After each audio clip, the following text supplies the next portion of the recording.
계속해서 헌법 조문에 대한 뭐 우리 소방행정에 관련된 직간접적으로 관련된 그리고 대학생들이 좀 알면 좋을 만한 얘기들을 제가 조문을 좀 읽어 드릴게요. 사실 조문을 이런 식으로 설명하는 것 자체가 좀 법률을 전공하신 분들 입장에서 봤을 때는 우스운 짓을 하고 있는 거예요. 저 사람은 왜 법률을 저렇게 설명할까? 라고 할 수도 있는데, 일단 이 수업을 듣는 분들이 법에 좀 흥미를 가져야 돼요. 관심. 법이 이렇게 우리 일상에 중요하구나 알아야 뭐 공부를 하죠. 얘기 드릴게요. 또 제34조 6항. 제36항이요. 국가는 재해를 예방하고 그 위험으로부터 국민을 보호하기 위하여 노력하여야 한다. 이게 완전히 소방하고 일치되는 얘기 아니에요? 소방관은, 소방조직은 재해를 예방하고 그 위험으로부터 국민을 보호하기 위해 노력해야 한다. 이게 제가 볼 때는 소방행정의 가장 최상위 법률이에요. 이게 직접적으로요. 여기서 말하는 재해가 종류가 굉장히 다양할 거긴 한데, 제가 직관적으로 이 조항을 봤을 땐 이게 소방법에 관련된, 소방관, 소방조직에 관련된 최상위 법률이 아닌가 싶습니다. 예방해야죠. 국가가 만약에 이런 재해를 예방도 안 하고 위험한데 다 그냥 내버려 둔다 그러면 국가가 성립이 안 되죠. 자, 여기까지 노력하여야 한답니다. 그런데 노력을 어떻게 해야 되는지에 대해서는 그 다음에 단서가 없어요. 이거는 이제 좀 포괄적으로 맡기는 거예요. 어떻게요? 법률에. 단서가 없어요. 뭐 아까 방금 얘기했던 것처럼 뭐 배상을 해야 된다 뭐 이런 것처럼 단서가 없고 그냥 노력하여야 한다요. 그러면 헌법에 규정은 돼 있으니까 법률에서 많이 좀 만들 수가 있죠. 이런 게 있다는 거 정도. 자, 그 다음에 그 다음에 이제 국가가 어떻게 나눠져 있다, 뭐 국회에 대한 얘기가 나오고요. 4쪽입니다. 국회에 대한 얘기가 나오고, 국회가 뭐를 해야 되는지 국회의 역할을 많이 적어놨어요. 그 다음에 이제 6쪽에 보면은 정부의 역할, 그 중에 대통령의 역할이 뭔지에 대해서, 그 다음에 7쪽에 행정부의 국무총리와 국무위원, 국무회의, 여기에 대한 얘기들이 있는데, 오늘 우리가 요 앞 시간에 소방정책론 시간에 제가 이제 정책에 참여하는 어떤 주체에 대해서 설명을 드렸는데, 당연히 뭐 대통령 참여하고요. 국무총리와 국무위원 참여합니다. 그렇게 얘기를 드렸었어요. 그리고 제89조에 보면은 국무회의에서 다룰 수 있는 사안들은 사실상 모든 거예요. 정부가 요만큼이라도 관련되어 있는 모든 것은 국무회의에서 논의할 대상이 됩니다. 다만 중요한 것만 뽑아서 논의를 한다는 거죠. 이런 게 있다는 거 정도. 자, 그 다음에 이제 8쪽에 행정각부,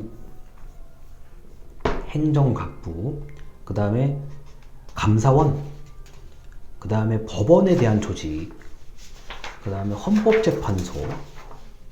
자, 계속 넘어가서 얘기는 9쪽이에요. 이제 선거관리. 자, 이런 게 있고요. 그 다음에 이제 또 우리 10쪽에 보면 지방자치. 우리 여기 지방행정을 배우는 분들이 있을지 모르겠는데, 지방자치에 관련된 것들이 있고요. 그 다음에 선거관리에 관련된 것은 이제 선거관리위원회에 또 가고 싶은 공무원 지망생들이 많으실 거잖아요. 거기에 관련된 법률이고요. 그 다음 경제질서. 자, 경제질서에 대해서도 뭐 여러 가지들이 있는데, 뭐 이게 기본적으로 개인과 기업의 뭐 창의성을 존중한다는 얘기들, 그 다음에 건전한 소비 행위를 해야 된다는 얘기들, 우리가 읽으면 다 이해가 될 만한 얘기들인데, 이거를 또 규정을 하고 안 하고는 엄청난 차이가 있다고 할 수 있겠습니다. 그 다음에 이제 마지막 대한민국 헌법 자료의 마지막 헌법 개정이라는 게 있죠. 헌법 개정을 하게 될 경우에 어떤 해당상 조치해야 되는 내용들에 대해서 있는데, 원래 이 조항 하나하나마다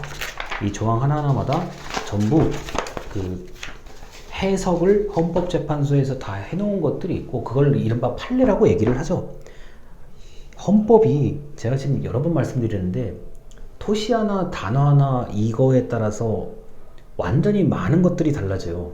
그렇기 때문에 이 헌법에 대해서는 제가 이렇게 가볍게 설명할 것은 아닌데, 우리가 이제 소방행정법이라는 좀 특히 법학 전공자가 아닌 학생들을 대상으로 헌법을 얘기하다 보니까 제가 소개를 드린 거고, 맨 위에 법이 설명이 돼야 아래 법률이 설명이 되는 거, 그 아래 법률이 설명이 되는 겁니다.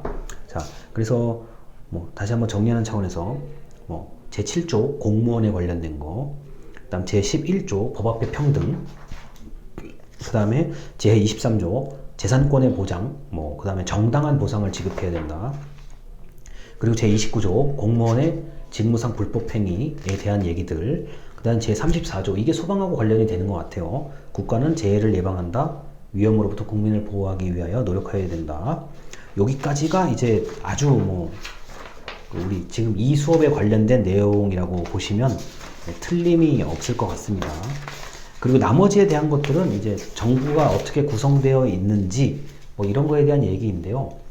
헌법에 대한 얘기는 이 정도까지로 마치고, 앞으로 우리가 이제 수업을 또 이제 계속 해야 되는데, 우리 교재와 제가 PDF 파일로 올려드리는 강의 자료를 보시면서, 이게 뭐, 소방행정에 관련된, 뭐 소방정책에 관련된 법률도 좀 배우고, 그 다음에 요거와 관련이 있는 다른 법률도 좀 배우고, 그 다음에 뭐, 거기에 또 관련된 뭐 일반 원칙, 뭐 각종 사례, 판례도 좀 배우고, 제가 이제 종합적으로 좀 여러분들한테 소개를 드려야 될 것 같아요. 그게 어차피 여러분이 한 학기 동안 3학점 수업을 듣는데, 한 가지를 이게 깊게 얘기하는 게 그렇게 큰 도움이 안 될 것 같아요. 특히 시험 공부하는 사람들 입장에서는 이게 좀 딱 공부에 대한 요령, 흥미, 관심 정도만 얻어가면 공부는 이제 자기가 스스로 반복해서 암기하면 된다고 판단하거든요. 그래서 제가 이런 식으로 이제 설명을 드리고, 다음 주에 또 진도 좀 나가고 제가 헌법에 대한 보충 설명들을 조금 더 해드릴게요. 이게 피부에 확 와닿는 내용들을 여러분이 들어봐야 이게 이럴 수가 있구나 이라는 걸 좀 느낄 수가 있어요. 일단 오늘 수업은 여기까지 하고 다음 주 강의에 좀 더 많은 말씀을 드리도록 하겠습니다. 들어주셔서 감사합니다.